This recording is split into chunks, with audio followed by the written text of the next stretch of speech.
Gayatri PG college Sanchore की online class में आप सभी विद्यार्थियों का स्वागत है। नमस्कार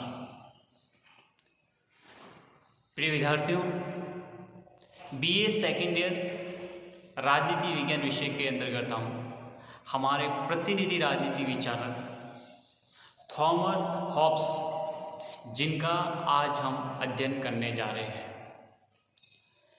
देखिए, थॉमस हॉब्स एक समझौतावादी विचारक, एक संविधानवादी विचारक के रूप में जाने जाते हैं। प्राय समझौतावादी विचारक में थॉमस हॉब्स,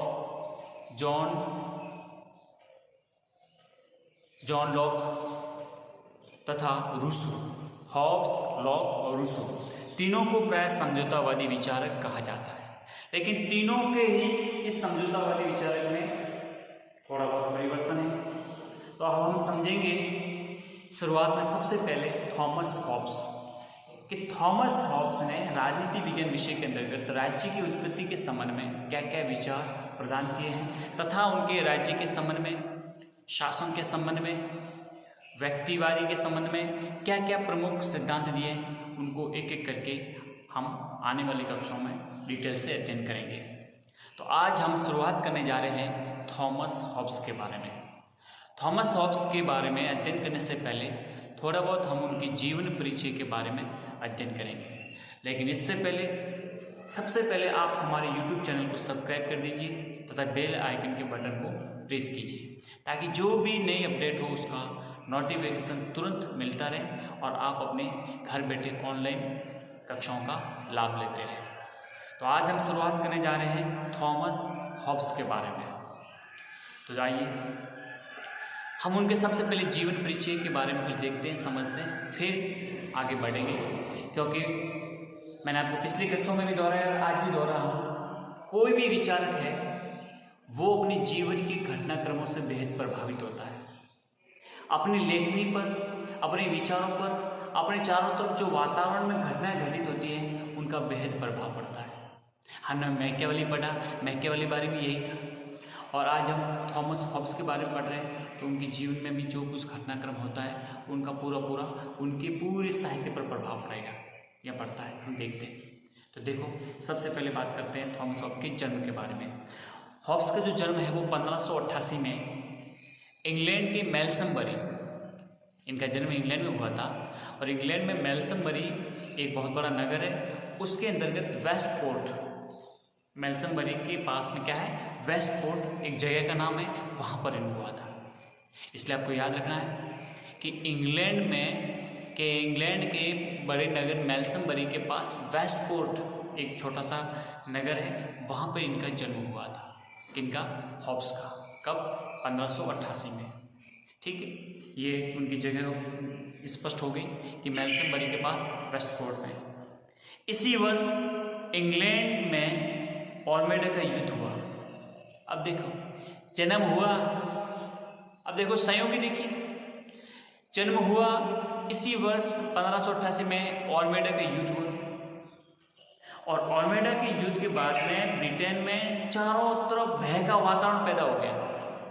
ब्रिटेन में भय का वातावरण पैदा हो गया कि अब क्या होगा, किस तरह से सब कुछ होगा, बहुत बड़ा एक खौफ पैदा हो गया। ठीक है, अब इसमें स्पेन ने ऑर्मेडा के युद्ध में हुआ क्या था, किसने किस पर आक्रमण किया था, तो स्पेन ने इंग्लैंड पर आक्रमण किया था। स्पेन जो राष्ट्र है उसने किस पर आक्रमण किया, इंग्लैंड पर। और जो जगह जिस पर आक्रमण हुआ उसका नाम था ऑर्मेडा। तो ऑर्मेडा का युद्ध किन के मध्य हुआ, स्पेन और इंग्लैंड के मध्य। अब इस युद्ध से ब्रिटेन के लोगों में जबरदस्त तरीके से भय व्याप्त हो गया या भय का वातावरण हो गया। दूसरी तरफ क्या हुआ, इंग्लैंड में राजा संसद के मध्य गृहयुद्ध चल रहा था।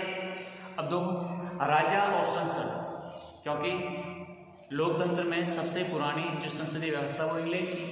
अब संसद चाहती थी कि ज़्यादा से ज़्यादा अधिकार मेरे पास रहे, राजा के पास नाम मात्र के राजा के, मैं तुम्हें क्यों दूँ। राजा अधिकार देना नहीं चाहती थी और संसद अधिकार ज़्यादा लेना चाह रही थी। तो दोनों के मध्य गृहयुद्ध चल रहा था। तो जब इंटरनल इस प्रकार का माहौल था कि राजा और संसद के मध्य संघर्ष चल रहा था, पूरे देश में अशांति का वातावरण था, तो साथ में ही उस स्पेन ने जब इंग्लैंड पर आक्रमण कर दिया, ऑलमेडा का युद्ध हो गया, तो उपरोक्त दोनों घटनाओं से चारों तरफ इंग्लैंड में भय का वातावरण पैदा हो गया। इंग्लैंड में भय का वातावरण पैदा हो गया बहुत ही जबरदस्त तरीके से। इसलिए इसी संदर्भ में हॉब्स कहते हैं, हॉब्स का कथन है, बहुत ही विश्व प्रसिद्ध कथन है कि मेरी माँ ने एक साथ 2 बच्चों को जन्म दिया। हॉब्स क्या कहते हैं, अपने स्वयं पर कहा है, हॉब्स ने अपने स्वयं पर कहा है कि मेरी माँ ने एक साथ 2 बच्चों को जन्म दिया है, एक तो मुझे और दूसरे मेरे भाई को। बहुत ही याद रखना, ये कथन कई बार आपके यूनिवर्सिटी एग्जाम में पूछा गया है, इसलिए आप इसको अच्छे ढंग से याद रखना कि मेरी माँ ने एक साथ 2 बच्चों को जन्म दिया है, एक तो मुझे और दूसरे मेरे भाई को। ये कथन किसके द्वारा प्रतिपादित किया गया है, तो आपको हॉब्स बताना है। अब आपको शायद समझ में अच्छे ढंग से आ गया होगा ऐसा क्यों कहा, क्योंकि तत्कालीन समय में जिस समय उसका युद्ध हुआ उसी वर्ष ऑलमेडा का युद्ध हुआ स्पेन और इंग्लैंड के मध्य, और साथ ही साथ इंग्लैंड वो गृह युद्ध से पूरा ग्रसित था, राजा और संसद के मध्य संघर्ष चल रहा था।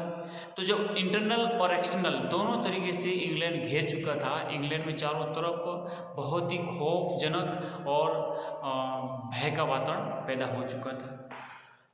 ठीक है, इसलिए माना जाता है कि इस भय के साम्राज्य ने ही उसे डरपोक बनाया।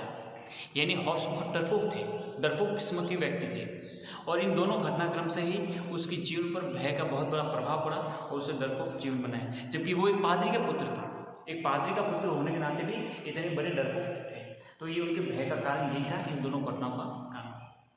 ठीक है, अब हॉब्स कहते हैं कि इस भय के निदान के लिए क्या करना पड़ेगा मुझे, क्योंकि अपने जो उन्होंने बहुत ही विश्व प्रसिद्ध अपना कथन जो अपनी पुस्तक है जिसका नाम था लेवियाथन में उन्होंने स्पष्ट लिखा है, लेवियाथन में लिखा है उन्होंने कि भय के निदान के लिए राजतंत्र का समर्थन अति आवश्यक है, क्योंकि भय को समाप्त करने में सब कुछ एकाधिकार किसी एक व्यक्ति के पास होना चाहिए, और वो कौन सी शासन व्यवस्था है, राजतंत्र। ठीक है, अब लेवियाथन पहले गुमनाम या अज्ञात नाम से लिखी थी, क्योंकि उस समय इस प्रकार का नाम लिखना मतलब जान को खतरा है, इसलिए उन्होंने अज्ञात नाम से लिख ली, लेकिन विश्व प्रसिद्ध पुस्तक थी। ठीक है, तो लेवियाथन को पहले गुमनाम तरीके से लिखा था, या अज्ञात नाम से लिखी थी। इस पुस्तक में उसने राजतंत्र का समर्थन किया था। अब आपसे देखो, कभी भी प्रश्न पूछा जा सकता है कि हॉब्स ने किस प्रकार की शासन प्रणाली का समर्थन किया, तो आप अच्छे ढंग से बिल्कुल ये बता सकते हैं कि हॉब्स ने राजतंत्र का समर्थन किया है अपनी पुस्तक लेवियाथन में। ठीक है, परंतु 1649 के क्रॉमवेल के नेतृत्व में संसदीय प्रणाली की स्थापना हुई। अब देखो 1649, आपको पता है, आपने कई बार पुस्तकों में पढ़ा है, इंग्लैंड में एक गौरवपूर्ण क्रांति हुई थी 1688 में। ये 1688 से करीबन 40 साल लगभग समझिए आप, 40 वर्ष पहले क्या हुआ था कि क्रॉमवेल वहाँ के एक शासक थे, क्रॉमवेल के नेतृत्व में संसदीय शासन प्रणाली की स्थापना हुई। कहाँ पर हुई, इंग्लैंड में हुई। कौन सी शासन व्यवस्था हुई, संसदीय शासन व्यवस्था प्रणाली की स्थापना हुई, और उसने हॉब्स के विरुद्ध गिरफ्तारी का आदेश जारी कर दिया। अब देखो, क्रॉमवेल वहाँ के शासक हैं, संसदीय शासन प्रणाली मतलब लोकतंत्र की स्थापना हुई है, लेकिन हॉब्स ने किस बात का समर्थन किया है, राजतंत्र का। और एक लोकतांत्रिक शासन प्रणाली के अंतर्गत कोई अगर एक बड़ा व्यक्ति राजतंत्र का समर्थन करे तो क्या उसको अच्छा लगेगा, नहीं लग सकता ना। तो उन्होंने क्या किया, क्रॉमवेल ने हॉब्स के विरुद्ध गिरफ्तारी का आदेश जारी कर दिया कि हॉब्स को गिरफ्तार करके पेश करो। क्यों, क्योंकि उसने राजतंत्र का समर्थन करता, जबकि राजतंत्र के हम विरोधी हैं, हम चाहते ही नहीं। इसलिए उसने क्या किया, वह इंग्लैंड छोड़कर फ्रांस भाग गया, और उसको पता था कि पकड़ा गया तो जेल में डाले जाएंगे और जिंदगी नरक में होगी, कहने का तात्पर्य जिंदगी जेल में गुजरेगी। तो उसने क्या किया, इंग्लैंड छोड़कर कहाँ भाग गया, फ्रांस भाग गया। इसलिए उसने है ना अपनी लेवियाथन में और अपनी पुस्तकों में भागने का अधिकार और आत्मरक्षा के अधिकार का समर्थन किया है। देखो, उसने अपने जीवन के लिए मूलभूत बताया है कि कहीं से भी आपके जीवन खतरे में पड़े तो भाग जाओ, या फिर इसको अच्छे ढंग से समझने का प्रयास करें तो उसको कहा जाता है आत्मरक्षा का अधिकार। भागने का अधिकार और आत्मरक्षा का अधिकार व्यक्ति को होना ही चाहिए। व्यक्ति का एक बहुत ही महत्वपूर्ण, उन्होंने इसको स्वीकार किया। तो बात समझ में आई आपको कि क्रॉमवेल के नेतृत्व में संसदीय शासन व्यवस्था स्थापित हुई।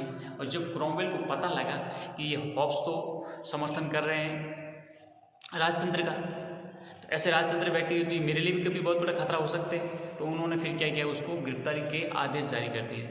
अब गिरफ्तारी से बचने के लिए वो बंदा वहाँ से भाग निकला इंग्लैंड छोड़कर फ्रांस की तरफ, इसलिए उसने भागने का अधिकार, आत्मरक्षा के अधिकार का समर्थन किया। अब फ्रांस में हॉब्स को इंग्लैंड के राजकुमार चार्ल्स द्वितीय को पढ़ाने का अवसर मिला। अब आपको पता है कि राजतंत्र व्यवस्था का समर्थक है, तो इंग्लैंड के जो राजकुमार थे चार्ल्स द्वितीय, उनको पढ़ाने का अवसर मिल गया। कहाँ पे? फ्रांस में मिला। ठीक है। और हॉब्स ने चार्ल्स द्वितीय को रेखागणित के साथ साथ राजनीति का भी अध्ययन करवाया। अब ये शिक्षक बन गए किसके? चार्ल्स द्वितीय के। और चार्ल्स द्वितीय कौन है? इंग्लैंड के राजकुमार थे जो फ्रांस में पढ़ाई कर रहे थे। ठीक है, इनका शिक्षक नियुक्त कर दिया। वहाँ पे उन्होंने रेखा गणित के साथ साथ राजनीति विज्ञान का व्यवहारिक उन्होंने ज्ञान भी किया। इसलिए हॉब्स का एक कथन है कि त्रिभुज के 3 कोणों का मान चतुर्भुज के 2 कोण के बराबर होता है। त्रिभुज के 3 कोणों का मान चतुर्भुज के 2 कोण के बराबर होता है, लेकिन व्यवहारिक राजनीति में इसे स्वीकार नहीं कर सकते। व्यवहारिक राजनीति में इसको स्वीकार नहीं कर सकते। ठीक है, मतलब सैद्धांतिक बातें होती है, उसको व्यवहारिक बात में लागू नहीं कर सकते। इसलिए एक बार ये पूछा गया था, ये किसके द्वारा प्रतिपादित था? आपको याद रखना है, थॉमस हॉब्स का। क्या था? त्रिभुज के 3 कोणों का मान चतुर्भुज के 2 कोण के बराबर होता है, लेकिन व्यवहारिक राजनीति में इसे स्वीकार नहीं कर सकते। ठीक है, इनका कथन है, आपको याद रखना है। अब हम देखेंगे कि चार्ल्स द्वितीय के बाद चार्ल्स द्वितीय हैं, इनको जो हम पढ़ाया, और बाद में ये इंग्लैंड के राजा बनते हैं। चार्ल्स द्वितीय इंग्लैंड के राजा बनते हैं। अब राजा बने तो चार्ल्स द्वितीय के मन में था कि मेरे गुरु थॉमस हॉब्स, उसको बुलाया जाए और उसको अपना सलाहकार बना दिया गया, यानी सलाहकार नियुक्त कर दिया गया। चार्ल्स द्वितीय का सलाहकार किसको नियुक्त किया? थॉमस हॉब्स को। और चार्ल्स द्वितीय वो हॉब्स पर व्यंग्य खूब करते थे।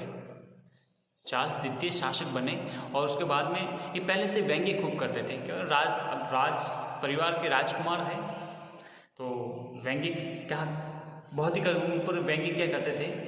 तो उनका एक प्रसिद्ध व्यंग्य है कि उन्होंने क्या कहा है कि यहाँ पर एक ऐसा भालू आता है, यहाँ पर एक ऐसा भालू आता है जिसे छेड़ने पर डांस दिखाता है। उस भालू को छेड़ने पर वो डांस दिखाता है। ठीक है, अब पता नहीं उन्होंने किस हिसाब से कहा, लेकिन पुस्तकों में आता है, राजनीति विज्ञान की पुस्तकों में आता है, इसलिए मैंने आपको बता दिया। क्या कहते थे कि यहाँ पर एक ऐसा भालू आता है जिसे छेड़ने पर डांस दिखाता है। ठीक है, ये कोई परीक्षा की दृष्टि उपयोगी नहीं है, लेकिन उनका एक कथन है, तो बता दिया आपको। ठीक है, तो ये थे इनके जीवन के कुछ घटनाक्रम।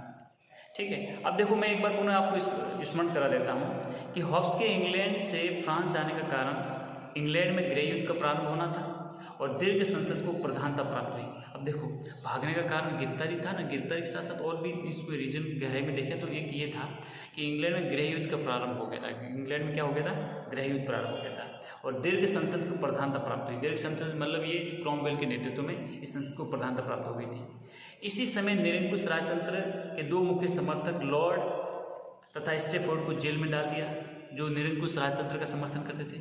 इससे हॉब्स चिंतित और भयभीत हो गया क्योंकि उसने भी निरंकुश राजतंत्र का समर्थन किया था। इसलिए वह भागकर फ्रांस चला गया। यहाँ पर पेरिस में इंग्लैंड से आए चार्ल्स युवराज द्वितीय के शिक्षक बन गए, जो मैंने आपको पहले बता दिया था। ठीक है, जिससे बचने के लिए वो वहाँ से भाग गए।